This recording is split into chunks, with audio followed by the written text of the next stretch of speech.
Trophy की photo अच्छी आ गई ना। मैं आग्रह करूंगा श्री दिनेश अग्रवाल जी से कि इस खुशी के मौके पर कुछ जरूर करें। श्री दिनेश अग्रवाल उत्तराखंड लायंस की तरफ से। जी, Uttarakhand Lions day.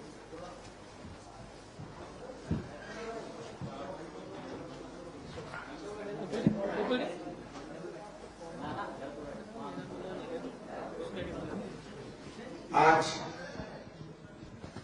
Uttarakhand Lions के द्वारा जो ये ट्रॉफी यहाँ पर जीती गई है, इसके सुंदर कार्यक्रम पर आप सब मीडिया के साथियों का बहुत बहुत आभार, बहुत बहुत आपका अभिनंदन। और निश्चित रूप से ये इस राज्य के लिए बहुत गौरव की बात है कि इस राज्य में आज हम ये हौसले से बात कह सकते हैं कि हमारे राज्य में भी गोल्फ टूर्नामेंट की जो ट्रॉफी उत्तराखंड राज्य के लिए आई है, ये समस्त राज्य के लिए गौरव की बात है। हमारे राज्य में नई प्रतिभाएं उभरे। हमारे साथी तुषार जी ने एक बीड़ा उठाया है गोल्फ में इस प्रदेश को आगे ले जाने का। मैं उनको बहुत बधाई देना चाहता हूं और कहना चाहता हूं कि इस राज्य में पिछले एक वर्ष में जो खेलों के प्रति जो हमने कुछ उपलब्धियां हासिल की हैं, उसको मैं समय आने पर प्रेस को बहुत जल्दी बताऊंगा। लेकिन हम कह सकते हैं कि उत्तराखंड राज्य निश्चित रूप से खेलों में अग्रणी राज्य बनेगा। हमने ये प्रयास किया है कि यहाँ पे अंतर्राष्ट्रीय स्टेडियम देहरादून में बने, अंतर्राष्ट्रीय स्टेडियम हल्द्वानी में बने और देहरादून को एक स्पोर्ट्स हब के रूप में जो विकसित करने का हम प्रयास कर रहे हैं। पूरे रायपुर को हमने स्पोर्ट्स हब के रूप में विकसित करने का प्रयास किया है। परेड ग्राउंड में हम खेल सुविधाओं को बढ़ाने जा रहे हैं। तो निश्चित रूप से जो उत्तराखंड में सीमित संसाधनों में हम खेल के प्रति जो भी कार्य कर सकते हैं उसको करने का हम प्रयास कर रहे हैं।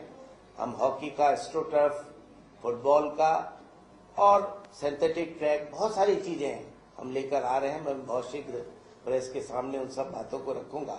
लेकिन आज क्योंकि मौका हम सेलिब्रेट करने का है कि उत्तराखंड की इस उपलब्धि पर हम सब आप शेयर करें इस उपलब्धि को, इस जो ट्रॉफी हम जीत के लाए हैं। और बधाई देना चाहूंगा तुषार जी को, उनकी टीम को, जिन्होंने ये बहुत बड़ी उपलब्धि इस राज्य के लिए हासिल की है।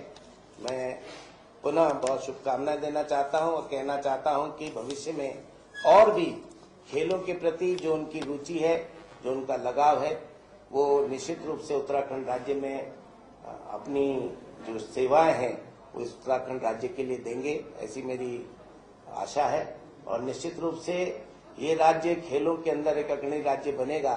अभी मैं जब आ रहा था तो आपकी एक चिंता थी कि जो अंतर्राष्ट्रीय ओलंपिक से कुश्ती को हटाया जा रहा है, वो एक चिंता की बात है। निश्चित रूप से वो चिंता की बात है और मैंने कहा है कि हम भी अपनी चिंता उत्तराखंड राज्य से खेल मंत्री जो हमारे भंवर जितेंद्र सिंह जी हैं, उनको हम अपनी चिंता से अवगत कराएंगे और उनसे कहेंगे कि दुनिया के अंदर कुश्ती जो भारत का एक प्रमुख हमेशा से खेल रहा है, प्रमुख गेम्स रहा है, वो समाप्त नहीं होनी चाहिए। क्योंकि उससे निश्चित रूप से हमारे देश के जो युवा हैं, जो बहुत मेहनत और लगन से इस विधा में अपनी आगे बढ़ने की, तरक्की के लिए कार्य करते हैं, उनको बहुत बड़ा सेटबैक लगेगा। तो निश्चित रूप से इस चिंता को भी हम देश के खेल मंत्री तक पहुंचाएंगे और निश्चित रूप से हम सीमित संसाधनों में उत्तराखंड में खेलों को और आगे ले जाने का जो प्रयास कर रहे हैं उसमें सफलता निश्चित रूप से मिलेगी।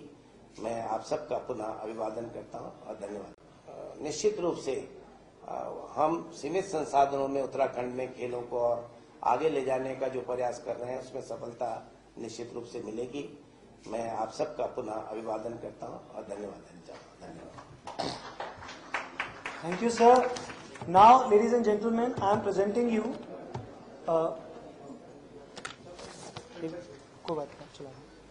The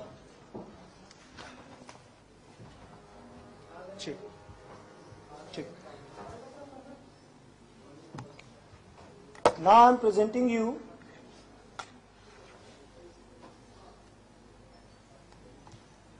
the moment उन सिर्फ 16 दिनों में जिस तरीके से उत्तराखंड लॉयंस ने एक चमत्कारी तरीके से ये ट्रॉफी आप लोगों के सामने पेश की है, मैं उसकी एक छोटी सी जर्नी आप लोगों के सामने पेश करने जा रहा हूं और मुझे आशा है कि आप सबको ये 100% जरूर पसंद आएगी।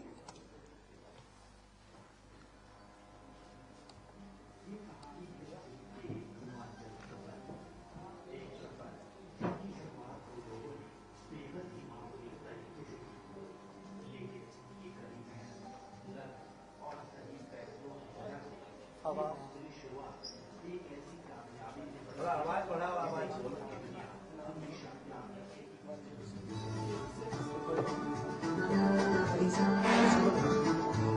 16 जनवरी रात 1 बजे थोड़ी देर पहले ही हैरत अंगेज कलाबाजियों से हुई।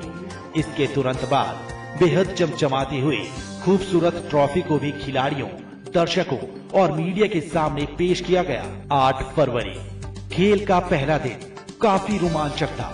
सबके दिलों की धड़कनें तेज थी। उत्तराखंड लॉयंस के चारों खिलाड़ियों ने अपने पहले शॉट्स काफी बेहतरीन तरीके से खेले, लेकिन इन सब के बावजूद पहला दिन उत्तराखंड लॉयंस के लिए उम्मीद से कम ही अच्छा रहा। शाम होते होते स्कोर बोर्ड पर दिलाने का फैसला कर लिया। उसी वक्त इन दोनों दिग्गजों ने उत्तराखंड लॉयंस के नाम से अपनी टीम खड़ी करने का फैसला कर लिया। 17 जनवरी सुबह 8 बजे सबसे पहली चुनौती थी टीम के नाम के अवरोध ही उसका प्रतीक चिन्ह यानी टीम का लोगो तैयार करने की। उमेश कुमार और तुषार कुमार के सुझावों पर अमल करते हुए जीटीएम और एनएनआई के एक्सपर्ट उत्तराखंड लॉयंस का लोगो और प्रमोशनल वीडियो तैयार करने में जी जान से जुट गए। समय की कमी के बावजूद आखिरकार मेहनत रंग लाई और उत्तराखंड लॉयंस का एक जरूरी लोगो और प्रमोशनल वीडियो तैयार कर लिया गया। 18 जनवरी सुबह 9 बजे गोल्फ प्रीमियर लीग के लिए होने वाली खिलाड़ियों की नीलामी प्रक्रिया में शामिल होने के लिए एनएनआई के सीईओ उमेश कुमार और जीटीए ग्रुप के चेयरमैन तुषार कुमार मुंबई के लिए रवाना हुए। लेकिन दोनों दिग्गजों ने गोल्फ के खिलाड़ियों और नीलामी की प्रक्रिया के बारे में सूचनाएं इकट्ठा करनी शुरू कर दी। दोनों ने इस सिलसिले में अपने कई करीबी दोस्तों से भी बात की। मुंबई पहुंचते पहुंचते दोनों के दिमाग में अपनी अगली रणनीति को अंजाम देने का खाका तैयार हो चुका था। मुंबई में कदम रखते ही उन्होंने अपने पसंदीदा खिलाड़ियों की सूची बनाने का काम शुरू कर दिया। जब सूची तैयार हुई तो इसमें डेरिन क्लार्क, चपचाई निराल, मुकेश कुमार और शंकर दास के नाम शामिल थे। ये इन दोनों की दूरदर्शिता का नतीजा ही था कि नीलामी प्रक्रिया पूरी होते होते 52 going twice, 55, there we go sir, 55 for Darren Clark. ये चारों खिलाड़ी उत्तराखंड लॉयंस की टीम में शामिल हो चुके थे। 19 जनवरी एनएनआई के सीईओ उमेश कुमार और जीटीएम ग्रुप के चेयरमैन तुषार कुमार मुंबई से दिल्ली लौट रहे थे। इसी दौरान उन्होंने एक और नामचीन हस्ती को उत्तराखंड लॉयंस में शामिल करने का निर्णय लिया। क्रिकेट की दुनिया का ये नामी फिरकी गेंदबाज अब गोल्फ की दुनिया में भी अपना जौहर दिखाने के लिए उत्सुक था। जी हाँ, इस हस्ती का नाम था हरभजन सिंह। दिल्ली पहुंचते ही उत्तराखंड लॉयंस की टीम के नए को ऑनर के नाम का ऐलान कर दिया गया। 31 जनवरी अब समय था उत्तराखंड लॉयंस की टीम का मनोबल बढ़ाने के लिए और आम जनता को गोल्फ प्रीमियर लीग के बारे में जानकारी देने के लिए प्रचार प्रक्रिया की शुरुआत करने का। कई एक्सपर्ट्स की मदद से बहुत कम समय में